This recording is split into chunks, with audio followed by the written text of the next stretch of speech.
Hello everyone. Today we are going to start a fresh new chapter from class 12 political science from the book of contemporary world politics. We're starting chapter number 1 and of bipolarity. यहाँ पर सबसे पहले we need to understand what is the meaning of this word, the bipolarity. Now, we need to understand the meaning of the bipolarity is like the bipole means the world is having the two poles. So there was a time when the world was divided into two poles. The poles were like first pole was of the pole of USA, the other group was of USSR. Okay, the chapter deals with the end of bipolarity और इसी को हमें यहाँ पे understand करना है कि किस तरह से यूएसए और यूएसएसआर के ये जो ग्रुप के दो पोल्स बने हुए थे ये एंड हो गए. ठीक है, चैप्टर को स्टार्ट करेंगे, उसको एंड करेंगे, कंक्लूड करेंगे. तो हम पहले ही आपको बता दें कि आज हमारे सामने यूएसए नाम का एक देश है और यूएसएसआर नाम का कोई देश नहीं है.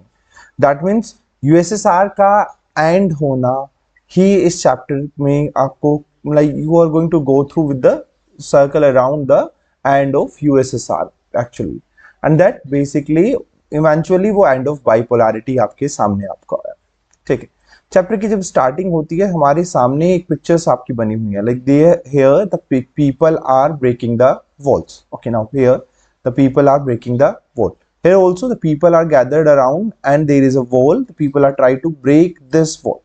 Now, this wall represents the division of Europe, represents the division, represents the bipoles actually. Now, see over here, there are basically, there are basically two Germany. After the Second World War, the world has divided the Germany into two parts. The one is the East Germany, the other is the West Germany. So ऐसे किया क्यों गया था? There is a reason behind it. Reason ये था कि whenever there is a war, specifically when we are talking about the world wars, तो आपका जर्मनी का उसके सेंटर में होना हमेशा देखा गया कि जर्मनी हमेशा वॉर को आपका इंक्रीज करता है, स्टार्ट करता है. इसलिए जो आपकी पावर्स थी उस टाइम पे उन्होंने thought about it, think about it कि क्यों ना हम जर्मनी के दो पार्ट कर दें एटलीस्ट कि जो हमारा जो थ्रेट है कि वापस से एक वर्ल्ड वॉर 3 हमें फेस करने के लिए मिलेगा वो हमें कम से कम. So world has divided the Germany into basically two parts. The one is East Germany, here it is, the other is the West Germany. ठीक है, इन्होंने दो पार्ट में डिवाइड किया. एंड अगर हम यहाँ पे देखेंगे जर्मनी के इन दो हिस्सों को, now this part is very close to the USSR. Poland था, पोलैंड के आगे आपका यूएसएसआर था. और ये वाला पार्ट अगर हम बात करेंगे इसके जस्ट पास में आपको फ्रांस देखने के लिए मिलेगा, आपको यहाँ पर कुछ पावर आपकी एक तरीके से ब्रिटिश पावर आपको देखने के लिए मिलेगी. And we know second world war आपका एंड किया गया था व्हेन यूएसए आपका न्यू जापान, तो वहां पे यूएसए की भी पावर आपको देखने के लिए मिली. सो यहाँ पे अगर हम बात करते हैं अगर तो जर्मनी के ये जो दो पार्ट किए गए थे, ऊपर वाला हिस्सा फ्रांस के पास था, देन ब्रिटिश, देन अमेरिका, और जो ईस्टर्न पार्ट था वो पूरा का पूरा सोवियत यूनियन मतलब कि यूएसएसआर के पास. ठीक है, now these two parts we are having of Germany which represents, and इसको ना डिफरेंशिएट करने के लिए, इसको अलग अलग दिखाने के लिए what they have done, basically they created a wall between the Germany. This is the wall between the Germany that also passes the capital Berlin. So Berlin भी उस टाइम पे दो बर्लिन में डिवाइडेड था, east Berlin and west Berlin. ठीक है, now we need to try to understand the east and west. ठीक है, देश के हम दो पार्ट कर सकते हैं, बट अगर आज भी हम देखें like India and Pakistan, north Korea and south Korea, इसी तरह से अगर हम जर्मनी की बात करें तो वहां पे आपका बहुत ज्यादा डिफरेंस देखने के लिए मिला.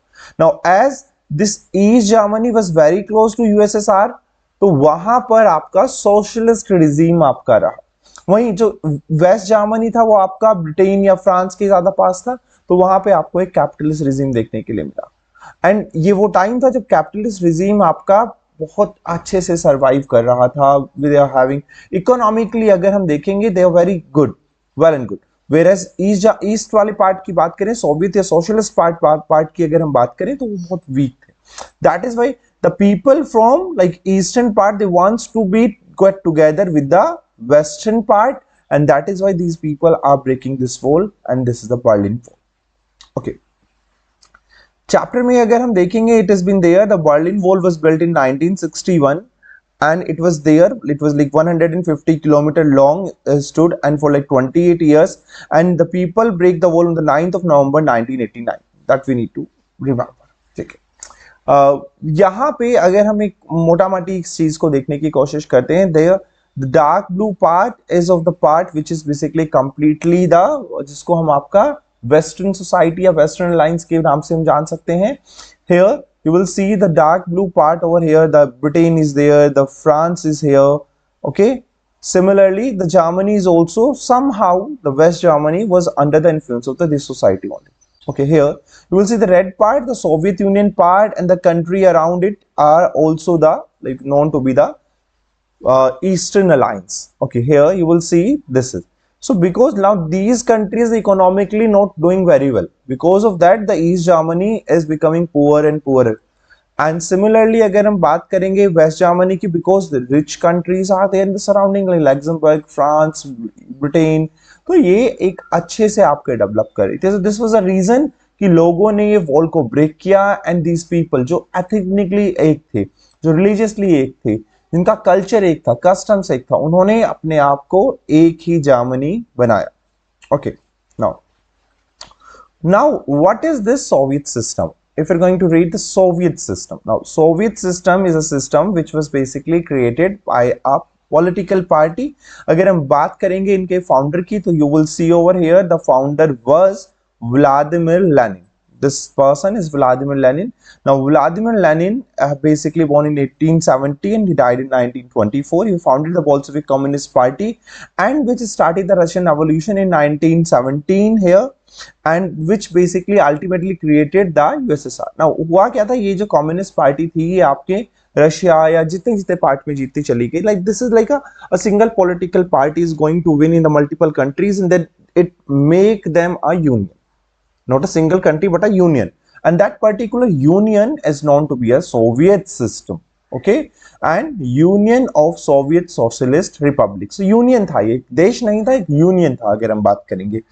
And 1917 में आपका रशियन रेवोल्यूशन आपका स्टार्ट हुआ था. आइडियाज थे इसके socialism and oppose to capitalism. And also यहाँ पे अगर हम आपकी बात करेंगे, एक छोटी सी अगर हम आपको बात बताएं, नाउ दिस बेसिकली, अगर एक second, just a second. Now this basically supports the egalitarian society. Socialism की बात करी, कैपिटलिज्म को अपोज करने की बात करी, और एग्लिटेरियन सोसाइटी की बात करी. The poor people, the farmers, poor farmers, labour society, उनकी बात इसने यहाँ पे आपकी की थी. Now here the Soviet system gave primarily the state and the institution of the party. Now more and more power is in the hand of the state government. Soviet system या socialist system की अगर हम बात कर रहे हैं, वहां पे लोगों के पास अपनी प्राइवेट प्रॉपर्टी नहीं थी, लोगों के पास राइट्स नहीं थे, लोगों के पास मतलब एक जो इकोनॉमिक राइट्स नहीं थे, पॉलिटिकल राइट्स नहीं थे, फ्रीडम नहीं था. The more and more power is in the hand of the state.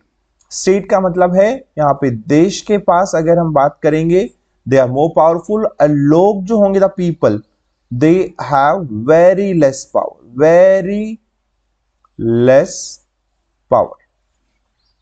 Whereas the state जो अगर हम बात करें ना, स्टेट अगर हम बात करें, it is been designed by a single political party at the period of time. अच्छा, एक और बात बता दें, जब ये कम्युनिस्ट पार्टी होती है ना, तो ये अपने अपोजिशन में किसी दूसरी पॉलिटिकल पार्टी या थॉट को मतलब रहने नहीं देते. Because of that we will see how many political parties were there, one. ठीक है ना, most of the time they show to the world they have multiple political party, but eventually अगर हम देखेंगे उस चीज को, नहीं, वहां पे नहीं होता ऐसा. The Soviet political party centered around the Communist Party that I was telling you. No other political parties opposition was allowed it. The economy was planned and controlled by the state. So everything, every part of the economy was controlled by the state only.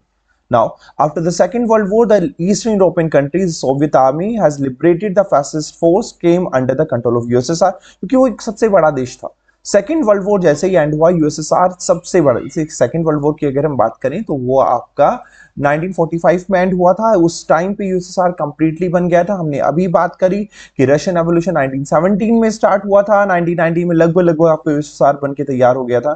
तो अगर हम बात करें अभी 1945 की, उस time पे USSR दुनिया का सबसे बड़ा देश था. एंड ये क्योंकि आपके पास अगर कोई एक सुपर पावर रहती है, जैसे कि अगर हम बात करें यूएसए, तो यूएसए से इन्फ्लुएंस होता है Canada, Mexico, these countries are very much influenced by the USA. Similarly अगर हम बात करते हैं लाइक इंडिया, तो इंडिया से इन्फ्लुएंस होने वाले देश हैं Bangladesh, Nepal, Bhutan, Maldives, these countries are very much influenced by the Indian culture and Indian economy. So same अगर हम बात करें नाउ द कंट्रीज, जो फैसिस्ट फोर्स थी वो उसके फ्री होने के बाद मोस्ट ऑफ द कंट्री वो आपकी यूएसएसआर से आपका इंस्पायर होने लगी, द मॉडल अराउंड।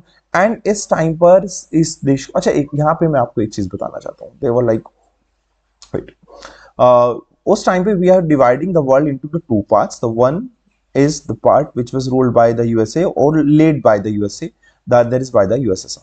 ठीक है, नाउ यहां पे हम दो चीजें लेके चलेंगे। पॉलिटिकली ये लोग मोस्टली आपके डेमोक्रेटिक होते हैं, ठीक है। यहां पे अगर हम बात करेंगे यूएसएसआर वाले की, तो यहां पे मोस्टली हमें यहां पे कम्युनिस्ट देखने के लिए मिले लोग। नाउ सिंगल पॉलिटिकल पार्टी की बात कर रहे हैं, ठीक है। यहाँ पे भी ऐसे यूएसए में से ज्यादा पॉलिटिकल पार्टी होते नहीं, मान के चलिए डेमोक्रेसी, ठीक है। सेकंड अगर हम बात करें यूएसए की, तो यहाँ पे आपका कैपिटलिस्ट रिजीम आपको देखने के लिए मिलता है, जहां पे प्राइवेट प्रॉपर्टी देखने के लिए आपको मिलेगी। वहीं अगर हम बात करते हैं आपका second, that is a communist के बाद यहाँ पे यूएसएसआर की इकोनॉमिक सिस्टम की, तो यहाँ पे आपको सोशलिस्ट सिस्टम देखने के लिए मिलता है। वो सोशलिस्ट सिस्टम जो कि गरीब लोगों की मदद करता है, फ्री में चीजें देने की कोशिश करता है, घर सरकार के होते हैं, हॉस्पिटल सरकार के होते हैं, schools are owned by the government only, everything the basic commodities, basic essential things are given by the government only, क्योंकि आपको वहां पे प्राइवेट ओनरशिप आपको देखने के लिए नहीं मिलती है। अभी अगर हम बात करते हैं यहाँ पे यूएसएसआर या यूएसए वाले ग्रुप की, तो यूएसए वाला जो ग्रुप था, इन्होंने अपना एक अलायंस बनाया था नेटो। नेटो एक मिलिट्री अलायंस था, जिसके अंदर इसके, ऐसा नहीं हम कह रहे कि सारे देश, तो बहुत ज्यादा देश आपके उधर थे। और इसी तरह से यहाँ पे इन्होंने एक एग्रीमेंट साइन किया था, जिसको हमने वर्साई पैक्ट के नाम से जानते हैं, जो यूएसएसआर वाले देश थे। अच्छा ठीक है, now most of the country which is a part of the NATO और द यूएसए ग्रुप, जिसको हम फर्स्ट वर्ल्ड वॉर कह सकते हैं, यहाँ पे यूएसएसआर वाले ग्रुप को हम सेकंड वर्ल्ड कंट्रीज कह सकते हैं, ठीक है। अभी यहाँ पे एक चीज हमें अंडरस्टैंड करनी पड़ेगी, इसको फर्स्ट वर्ल्ड कहा गया है, इसको सेकंड वर्ल्ड कहा गया है। It was led by USA, it was led by USSR. यहाँ पे नेटो एक मिलिट्री अलायंस है, यहाँ वर्साई पैक्ट एक मिलिट्री अलायंस है। अगर हम बात करें यहाँ पे आपके डेमोक्रेसी है, यहाँ पे आपका कम्युनिस्ट रिजीम देखने के लिए आपको मिला। अगर हम पहले वाले की बात करें, यहाँ पे आपको कैपिटलिस्ट कंट्री देखने के लिए मिलेंगी, just wait a second, okay. यहाँ पे आपको कैपिटलिस्ट रिजीम देखने के लिए मिलेगा, और यहाँ पे आपको सोशलिस्ट रिजीम देखने के लिए मिलेगा। साथ ही साथ इस कंट्री में, क्योंकि ये आपका वेस्टर्न पार्ट में था, तो इसको वेस्टर्न अलायंस भी नाम दिया गया है, और ये वाला आपका ईस्टर्न अलायंस के नाम से जाना है, ठीक है। तो जहां पे भी इन वर्ड्स को, इन टर्मिनोलॉजी को आपको याद रखना पड़ेगा। NATO, USA, democratic, capitalist, first world, western world, Versailles pact, USSR, communist, socialist, second world and eastern alliance, ठीक है। अगर हमें ये याद हो जाता है, तभी हम मतलब लाइक उसके क्वेश्चंस को आंसर कर पाएंगे, क्योंकि जैसे यहाँ पे लिखा हुआ है, the group of the countries called second world. अब हमें पता होना चाहिए सेकंड वर्ल्ड क्या है। ये सोशलिस्ट वाली कंट्रीज हैं, ये वो कंट्रीज हैं जिसको यूएसएसआर ने लीड किया था, ये वो हैं जिन्होंने अपने साथ मिलकर वर्साई पैक्ट को साइन किया था। The Soviet Union became the great power after the Second World, and the Soviet economy was then more developed than the USA. And यहाँ पे एक चीज देखने को मिले, कॉम्प्लेक्स कम्युनिकेशन नेटवर्क अगर देखने का। एंड यहाँ पे अगर हम बात करें, these countries are very rich in the, जब हम बात करते हैं रिसोर्सेज की, लाइक पेट्रोलियम की, गैस की, and because of this countries are very rich. And transport communication system कहेंगे तो वो वेल कनेक्टेड था, transport system very, communication system वो कॉम्प्लेक्स था। They were basically connected the remotest area with the efficiency. यहाँ की अगर हम बात करें, द डोमेस्टिक कंज्यूमर की बात करें, from pins to cars, everything was manufactured in USSR only. So they were not dependent on the other economies कि उनको उस देशों से कुछ खरीदना पड़ेगा। like in the today's world अगर हम बात करेंगे, आज हमें बाकी देशों से बहुत सारे आइटम्स को लेने की जरूरत पड़ती है, but during that period of time USSR की अगर हम बात करें, तो वहां पे every item from pins to cars, यहाँ पे एक वर्ड यूज किया गया है, वो आपका वहीं पर बनता था। Though the Western capitalist country, the Soviet system ensured the minimum standard of living, and we need to understand this very well. What do you mean by the minimum standard of living? उन्होंने लोगों को एक elite class में convert नहीं किया. They have given them food, they have given them hospital, they have given them schools, everything was free. But they have not made them rich, because what they would have collectively, they need to take care of multiple part of the USSR. There were like total 15 countries, Russia plus Estonia, Latvia, Lithuania and others. अगर हम बात करेंगे, we will see the map. But उन सब country में their different culture, different geographical conditions were there, different environment were there, so they need to take care of each and everyone. And for that they need to spend money from one part of the republic to the other part. So ये उनको करना पड़ा. यहाँ पर अगर हम बात करें, the basic necessity including the health, education, child care, welfare schemes for them. Unemployment होगा ही नहीं, because everyone was employed by the government, people. The land and the productive assets were controlled by the Soviet state. मतलब कि देश के पास वो वाली power आपकी रहती थी कि क्या आपका वहां पे है. Okay, now the Soviet system, however, became very bureaucratic and authoritarian, making life very difficult for the citizens. The democracy and the absence of, like, एक चीज देखिएगा. Now these people were having everything like school, education, कि अगर हम बात करें health care facilities की बात करें, फूड की बात करें, like everything they're getting free. But what they were not having? Freedom of speech, democracy. They were not able to take a stand against the political party, the leadership of the political party who were not doing the good development. वो नहीं कर सकते. Even the jokes in cartoons were not being tolerated. Most of the institutions, the Soviet Union, were needed the reform. क्योंकि वो एक लंबा एक around आपकी 70 years were there, the single political party ruled USSR. वो उस पार्टी ने अपनी जो अपने आप चेंजेस नहीं किए, and it becomes eroded. And वो धीरे धीरे धीरे धीरे खराब होने लगा, जिसमें हम पढ़ेंगे. हमने एक चैप्टर की स्टार्टिंग में ही आपको बता दिया था, ये चैप्टर डील करेगा किस तरह से यूएसएसआर का एंड हुआ है. ठीक है, okay. Now moving on. Now needed to reform. The Communist Party of the Soviet Union had tight control over all the institution and unaccountable to the people, because the people were not having the democratic right over there. ना, लोगों के पास rights नहीं थे, अधिकार नहीं थे, तो वो क्वेश्चन पूछ ही नहीं सकते थे. तो पॉलिटिकल पार्टी ऑब्वियसली वो अनअकाउंटेबल रही. The party refused to recognize the urge of the people in the 15 different republics and that formed the Soviet Union to manage their own affairs, including the cultural affairs. Now, please try to understand here. यहां पर अगर हम आज की बात करते हैं Russia की, Russia which was the largest Republic of USSR, उसने भी अपने यहाँ दे मल्टीपल पार्ट, राजस्थान, चेचनिया, वहां पे लोगों को एक कल्चरल अफेयर्स करने का फ्रीडम दे दिया, क्योंकि उससे एक थ्रेट नहीं होता कि आगे एक आपका एक इंडिपेंडेंट होने का कोई मूवमेंट चलेगा, सेपरेटिस्ट मूवमेंट चलेंगे. बट यूएसएसआर में at the period of time उस कम्युनिस्ट पार्टी ने लोगों को वो राइट्स नहीं दिए, and because of this reason USSR break होता चला गया. Now Russia dominated everywhere. Now, अगर हम बात करेंगे, होता भी है, अगर हम बात, जैसे इंडिया का most of the development was concentrated in the New Delhi only, और the reasons is the people of the like remote region, the people of the hill, the people of the who are living on the coastal regions are not paying the tax. They're paying the tax, even they're paying the higher taxes, and development वहाँ पे आपको देखने के लिए नहीं मिलता, ऐसा देखने के लिए मिलता है, and which creates a rift around the country. वो हमें एक देखने के लिए जरूर मिलेगा. Now moving on. यूएसएसआर में भी यही हुआ. Most of the part basically आपका द डेवलपमेंट है वो आपका रशिया को ही फोकस करके बनाया गया. Now the arm race because the Soviet Union was in the competition. देखिए, फर्स्ट वर्ल्ड वॉर की अगर हम बात करें, उसमें यूएसए का कोई डायरेक्ट इन्वॉल्वमेंट नहीं देखने के लिए मिलता. सेकंड वर्ल्ड वॉर में यूएसए का डायरेक्ट इन्वॉल्वमेंट देखने के लिए मिलता है, यहां तक कि सोवियत यूनियन और यूएसए दोनों एक ही साथ मिलकर लड़ रहे थे, बिल्कुल एक साथ. अगर हम सेकंड वर्ल्ड वॉर की बात करते हैं, उसमें फ्रांस, ब्रिटेन, यूएसए और यूएसएसआर द मेजर कंट्रीज होते हैं, और दूसरी तरफ आपका इटली, जर्मनी एंड जापान थे. तो यूएसएसआर और यूएसए तो एक दोस्त होने चाहिए ना. बट सेकंड वर्ल्ड वॉर के बाद ही, क्योंकि यूएसए ने एक तरीके से क्रिटिसाइज करना स्टार्ट किया यूएसएसआर के सिस्टम को, जो यूएसएसआर के लिए एक थ्रेट बन गया, और धीरे धीरे ये पॉलिटिकली आपके डिफरेंसेस आपकी किस तरह से एक मिलिट्री रेस में यानी आर्म रेस में कन्वर्ट हो गई, वो आपको अब 1991 तक आपको देखने के लिए मिलेगा. Soviet Union wanted to manage. देखिए, यूएसए अपने आप को एक कैपिटलिस्ट कंट्री लेके चलता था, सो वो completely they were free and they were basically gaining much more in the economic perspective की अगर हम बात करें.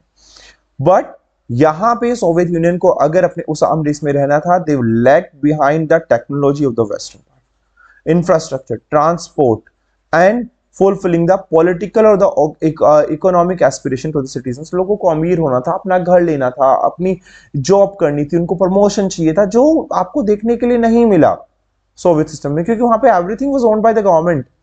very less resources were there which was given to the people, and because of that लोगों के वो aspirations fulfill नहीं हो पा रहे थे, and because of this reason अगर हम बात करें, this was one of the most important reason. ना ही तो लोगों के पास freedom था, ना ही उनके आपके economic aspirations fulfill हो पाए आपके USSR में. Now one of the most important thing over here, Afghanistan 1979. Now see, please look at over here. See in this map you will see like this is these are the part of the like अगर हम बात करेंगे आपके उन countries की जो आपके USSR का पार्ट था, इसमें आपने ईस्ट यूरोपियन कंट्रीज नहीं है, बट इसमें आपका most of the countries which are Eurasian आपके पार्ट की अगर हम बात करें या फिर हम सेंट्रल एशिया की बात करें. सी रशिया के साथ साथ कजाकिस्तान, उज्बेकिस्तान, तुर्कमेनिस्तान, तजाकिस्तान और किर्गिस्तान थे, और अगला तान था आपका अफगानिस्तान. सो यूएसएसआर की जो ये पॉलिटिकल पार्टी की विल थी कि इसी तरह से अफगानिस्तान को भी अपने में इन्वॉल्व कर दे, बल्कि अफगानिस्तान में एक ऐसी पार्टी डेमोक्रेटिक रिजीम उस टाइम पे आपको देखने के लिए मिल सकता था which was basically got support from the USA. So USA का प्रेजेंस एक तरीके से अफगानिस्तान में, और क्योंकि उसका नेबरहुड होना यूएसएसआर में, ये एक फाइट का इशू बन गया, but directly they were not fighting over here. USA से यूएसएसआर की डायरेक्ट नहीं था. यूएसए सपोर्ट करता था अफगानिस्तान की उन लोगों को जो कि आपके सोशलिस्ट पार्टी यानी यूएसएसआर सपोर्टेड पॉलिटिकल पार्टी के अगेंस्ट स्टैंड ले रहे थे. यूएसए का इसमें सपोर्ट किया पाकिस्तान ने. At the period of time Pakistan was important ally of USA. याद रखिएगा, इंडिया इस टाइम पर नैम का मेंबर था, नॉन अलाइंग मूवमेंट का मेंबर था. सो इंडिया ना कि यूएसएसआर की तरफ था ना यूएसए की तरफ था. वहीं पाकिस्तान उस तरफ यूएसए का ही मेंबर आपका सीएटो सेंटो के थ्रू था. वही यूएसए ने पाकिस्तान को एड दी, और पाकिस्तान ने जो ट्राइबल लोगों थे उनको ट्रेनिंग दी, उन आपके जो टेररिस्ट थे उनको, आपके तालिबान स्पेसिफिकली, उसको अफगानिस्तान में एंट्री दिलाई. और यूएसएसआर वहां पे, अब देखिएगा यूएसएसआर फिर भी अगर हम बात, central Asian countries were not so developed. वहीं Pakistan which was like densely populated country, उसको थ्रू अफगानिस्तान में इन्वॉल्वमेंट, उसमें वॉर में होना यूएसए की हेल्प कर रहा था. So what happened over there now, the USA का जो यहाँ पे जो एक तरीके से हम कह सकते हैं इन्वॉल्वमेंट जो वो फुलफिल हो पा रहा था, यूएसए के जो एम्स थे वो फुलफिल हो पा रहे थे, वेरएज यूएसएसआर की अगर हम बात करें वो अपने गोल्स को अचीव नहीं कर पाया. It weakened the USSR system. Now coming back to the chapter, so there was a continue to the growth of productive and technology fell considerably behind that of the West. और waste से वो पीछे रहता चला गया. Storage of food हुआ, and ये वो फर्स्ट टाइम था जब हमें सोवियत सिस्टम में अनएम्प्लॉयमेंट देखने के लिए मिला. This was the first time when we saw the unemployment in USSR. Okay, that is all for this part. We will continue the chapter in the next part. Thank you so much.